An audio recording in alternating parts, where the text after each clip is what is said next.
Assalamualaikum warahmatullahi wabarakatuh. Halo anak-anakku semuanya, kembali lagi belajar matematika SMP kelas 8 bersama Bu Umi. Hari ini kita akan belajar matematika SMP kelas 7 pada bab 3, yaitu bentuk aljabar. Part yang pertama kita akan membahas mengenai mengenal bentuk aljabar. Baik anak-anak, kompetensi dasar yang akan kita pelajari pada hari ini yaitu 3.5, menjelaskan bentuk aljabar dan melakukan operasi pada bentuk aljabar. Ada penjumlahan, pengurangan, perkalian, dan pembagian. Dan ada 4.5, menyelesaikan masalah yang berkaitan dengan bentuk aljabar dan operasi pada bentuk aljabar. Tujuan pembelajaran kita pada hari ini yaitu peserta didik dapat menjelaskan dan menyebutkan unsur-unsur bentuk aljabar dengan benar. Nah, sebelum belajar, jangan lupa berdoa dan disiapkan alat tulisnya ya. Pada pembelajaran kali ini, doa Bu Umi pandu dari sini, berdoa menurut agama dan kepercayaan masing-masing. Berdoa dimulai. Berdoa selesai. Baik anak-anak, mengenal bentuk aljabar. Apa sih itu aljabar? Oke. Suatu ketika terjadi percakapan antara Pak Erik dan Pak Thohir. Mereka berdua baru saja membeli buku dari suatu toko grosir. Pak Erik bilang, "Pak Thohir, kelihatannya buku tulis banyak sekali." Pak Thohir menjawab, "Iya, Pak, ini pesanan dari sekolah saya. Saya beli 2 kardus dan 3 buku." Pak Erik beli apa saja? "Saya hanya membeli 5 buku, Pak. Ini untuk anak saya yang kelas 7 SMP. Nah, dalam percakapan tersebut terlihat 2 orang yang menyatakan banyak buku dengan satuan yang berbeda, di mana Pak Thohir menyatakan jumlah buku dalam satuan kardus, sedangkan Pak Erik langsung menyebutkan banyak buku yang ia beli dalam satuan buku. Alternatif penyelesaian masalah atau pemecahan masalah dari percakapan Pak Erik dan Pak Thohir itu digambarkan seperti ini. Jadi disebutkan bahwa Pak Thohir membeli 2 kardus buku dan 3 buku ya, 3 buah buku. Nah, sedangkan Pak Erik membeli 5 buah buku. Nah, karena kita belum bisa mengetahui yang di dalam kardus ini isinya berapa buku gitu ya. Jadi 2 kardus ini kita misalkan dengan X, kardusnya dimisalkan dengan X. Karena kardusnya ada 2, maka di sini ada 2X plus 3. 3 ini adalah buku ya. Jadi Pak Thohir tadi membeli 2 kardus dan 3 buku, dilambangkan atau bentuk aljabarnya menjadi 2X plus 3. Nah, X ini bisa diganti dengan abjad apapun, boleh A, boleh Z, boleh R, dan sebagainya ya. Nah, sedangkan di sini Pak Erik membeli 5 buku saja, maka bentuk aljabarnya adalah 5 ya. Nah, sekarang coba diperhatikan gambar ini. Oke, untuk nomor yang pertama ada gambar 2 bola ya, bentuk aljabarnya 2, keterangannya 2 bola. Ya, sudah jelas bahwa barangnya itu ada 2.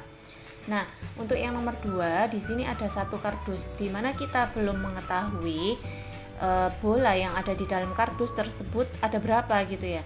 Nah, makanya di sini bentuk aljabarnya adalah X karena ada 1 kotak. Bukan 1 kotak bola ya, ini harusnya 1 kotak gitu aja karena kita enggak tahu isi bolanya berapa. Nah, untuk yang nomor 3 juga demikian. Karena ada 2 kardus, maka ada X ditambah X ya, atau 2X. Nah, begitu juga yang nomor 4, ada 2 kardus dan 4 bola, berarti 2X plus 4. Gitu ya anak-anak ya. Nah, di sini ada lagi nih, ada kardus, ada tabung, ada bola. Nah, kalau kardus tadi dilambangkan dengan X. Nah, sekarang jika ada sesuatu yang belum diketahui nilainya juga bisa kita lambangkan dengan huruf lain ya. Kalau kardus kita lambangkan X, kalau di sini tabung dilambangkan dengan Y ya. 2X karena kardusnya ada 2, plus Y karena tabungnya ada 1, plus 4 karena ada 4 bola ya. Gitu ya. Oke. Nanti bisa kalian pelajari untuk lebih detailnya, ini ada di buku paket kalian ya, silakan dicari. Baik, Bumi lanjutkan. Bentuk aljabar adalah suatu kalimat matematika yang melibatkan simbol-simbol untuk mewakili bilangan yang belum diketahui. Contoh, 5x artinya 5 dikali x ya. Kemudian ada 3a plus 7 artinya 3 dikali a ditambah 7. X dan a merupakan suatu bilangan yang belum diketahui nilainya ya. Jadi X dan A ini merupakan ciri dari aljabar karena dia belum diketahui nilainya. Tadi kan sudah disebutkan bahwa bentuk aljabar ialah suatu kalimat matematika yang melibatkan simbol untuk mewakili bilangan yang belum diketahui. Jadi X dan A di sini melambangkan simbol bahwa ini adalah bentuk aljabar. Nama-nama aljabar. Berikut nama-nama bentuk aljabar berdasarkan banyaknya suku.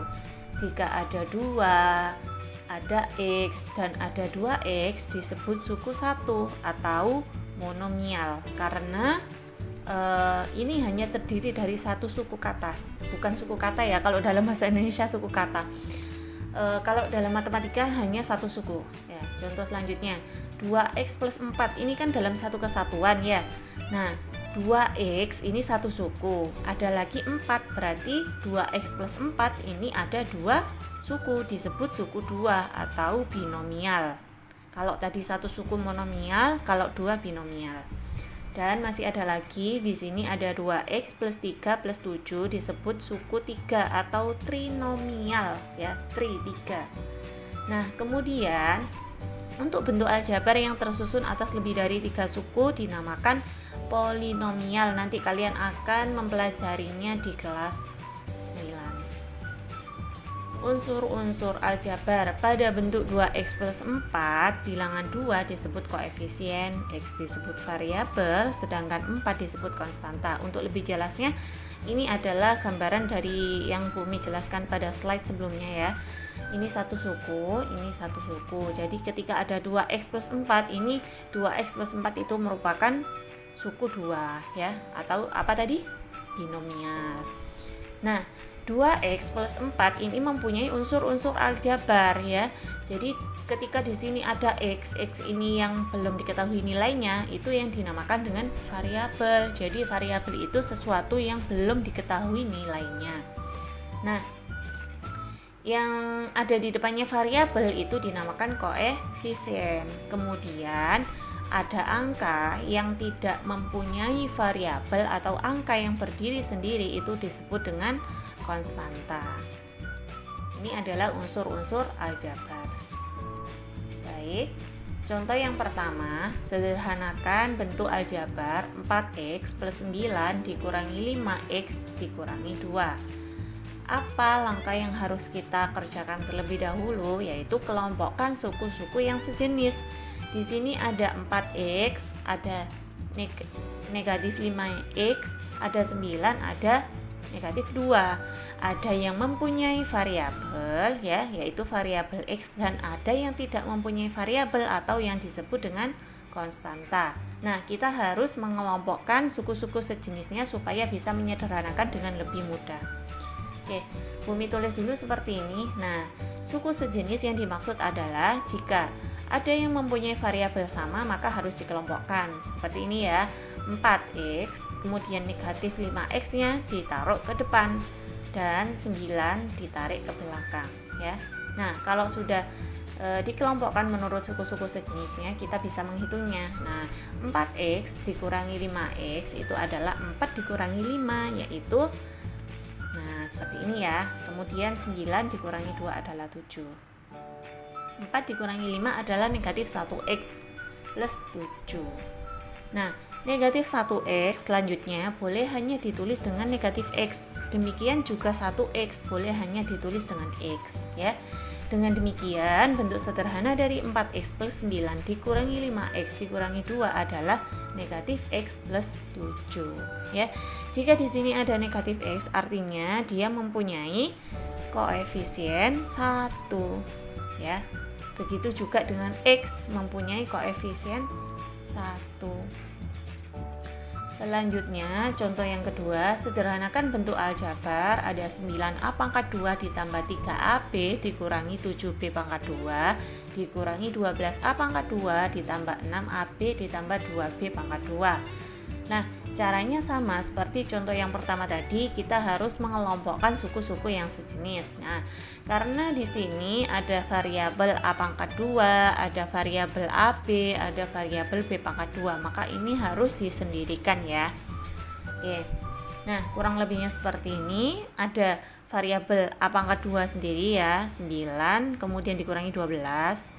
Nah, ada variabel AB sendiri dengan koefisiennya 3 dan 6 di dalam kurung seperti ini. Kemudian ada variabel B kuadrat atau B pangkat 2, negatif 7 ditambah 2. Oke, kita hitung. 9 dikurangi 12 adalah negatif 3A pangkat 2, 3 ditambah 6 adalah 9AB, kemudian negatif 7 ditambah 2 adalah negatif 5B pangkat 2 ya. Sangat mudah ya anak-anak ya. Nah, sekarang Bumi punya latihan soal untuk mengukur pemahaman kalian mengenai bentuk aljabar yang sudah kita pelajari pada hari ini. Ada 4 soal seperti biasa, ini pilihan ganda. Silakan dikerjakan dengan baik dan benar. Lalu jangan lupa nanti jawabannya dikirim melalui link yang sudah di-share oleh wali kelas kalian masing-masing.